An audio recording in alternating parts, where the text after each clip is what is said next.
외계인 혹은 외계 지적 생명체, 우리는 이 정체모를 존재를 찾아 헤매입니다. 이러한 궁금증은 적어도 지난 100년간 계속되었습니다.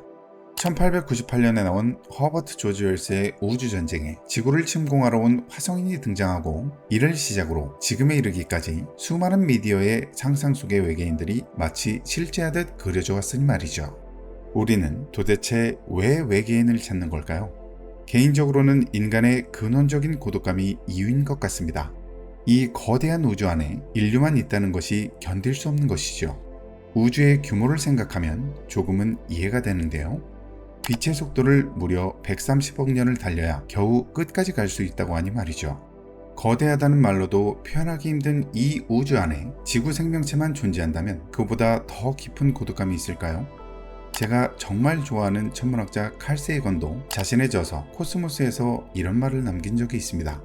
이 우주에 우리 지구 생명체만 산다면 그건 엄청난 공간의 낭비일 것입니다 라고 말이죠. 물론 외계인의 존재에 대해서 갑론을박이 많습니다.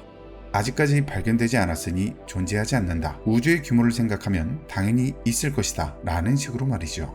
하지만 점점 외계인이 있다로 의견이 모아지는 듯합니다. 과학자들도 외계인의 존재를 인정하고 있으니 말이죠. 지금까지는 많은 논의가 있었지만 외계 생명체의 존재 가능성 자체는 별다른 이견 없이 인정하고 있는 분위기인 것인데요. 데이터에 근거한 사실만을 말하기 때문에 비교적 늦은 입장 정리를 하는 일반적인 과학자들을 생각한다면 이런 분위기가 우리에게 시사하는 바는 더 크게 다가올지 모르겠습니다. 하지만 이러한 의견에 반박하는 주장이 있습니다. 외계인이 있어도 찾아서는 안 된다는 것이죠. 이렇게만 말씀드리면 의아하게 들리실 수도 있습니다. 오늘은 이 내용에 대해서 한번 자세히 알아보겠습니다. 바로 가시죠. 우주는 거대합니다. 아니, 거대하다는 말로도 형언할 수 없습니다. 실로 어마어마하고 방대한 공간이죠. 이 안에는 거주 가능한 행성이 수십억 개는 되고 그만큼 생명체의 가능성도 무궁무진할 텐데요. 고도로 발달된 문명이 있다고 가정해 보겠습니다. 그 문명이 항성 간 이동 기술을 가지고 있다면, 그리고 그 속도가 광속의 0.1%를 가지고 있다면 우리 은하를 대략 1억 년 안에 식민지화할 수 있을 겁니다. 이는 따지고 보면 그렇게 긴 시간도 아닙니다.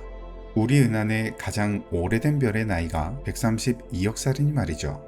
바꿔 말해 우주 여행을 할 수 있는 문명이라면 은하 전역으로 뻗어나갈 수 있다는 의미입니다. 하지만 우리 눈에는 아무것도 보이지 않습니다. 보이지 않을 뿐 아니라 들리는 것도 없죠. 이 우주 안에 지구 생명체 말고는 어떤 생명체도 존재하지 않을 것 같죠. 텅 비어있는 것 같은 우주를 보며 인류는 딜레마에 빠집니다. 우주의 규모를 고려한다면 분명히 외계 생명체가 존재해야만 하지만 아주 작은 단서조차 찾을 수 없으니 말이죠. 여기서 생각을 조금만 비틀어 볼까요? 존재하지 않아서 찾을 수 없는 것이 아니라 서로 피해 다니기 때문에 찾지 못하는 건 아닐까요? 혹은 과거에 존재했던 문명들이 알 수 없는 이유로 모두 멸망해버린 것은 아닐까요? 외계인을 찾으면 안 되는 가장 큰 이유는 인류에게 위험할 수 있기 때문입니다. 정확한 정보가 없는 상태에서의 외계 문명과의 접촉은 그들의 기술과 의도를 예측할 수 없기 때문에 인류에게 크나큰 위험 요소로 다가옵니다. 외계 문명은 우리와 다른 환경에서 진화했을 가능성이 대단히 높기 때문에 이들이 어떤 기술을 가지고 있고 어떤 사상과 생각을 가지고 있을지 우리로서는 절대 알 수 없는 것이죠. 이는 인류의 역사에서도 예를 찾아볼 수 있습니다. 지금은 사실상 모두 사라졌지만 과거 인류는 오랜 시간을 거쳐 식민지의 획득과 유지를 지향하는 식민주의를 펼쳐왔습니다. 정치적 종속관계를 통해 그 지역을 자국의 영토로 삼는 제국주의적 침략 정책인데요.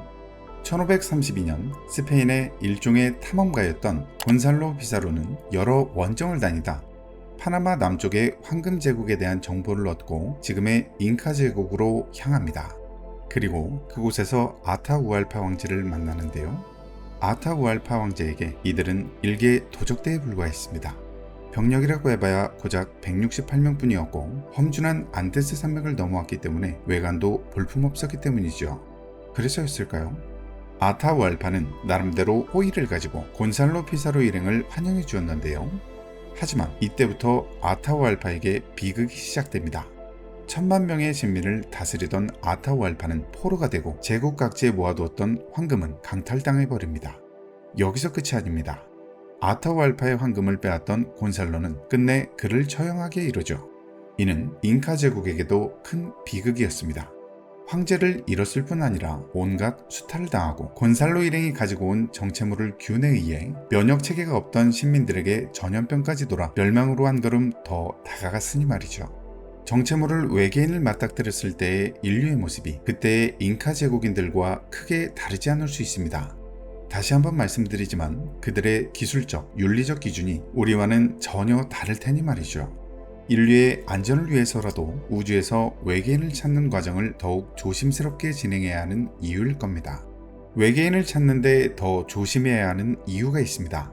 바로 우주 탐사의 윤리적 문제 때문인데요. 지금까지는 외계인이 인류에게 위험할 수 있기에 조심해야 했다면 이번에는 정반대의 이유입니다. 우리가 그들에게 위험할 수도 있어서이죠.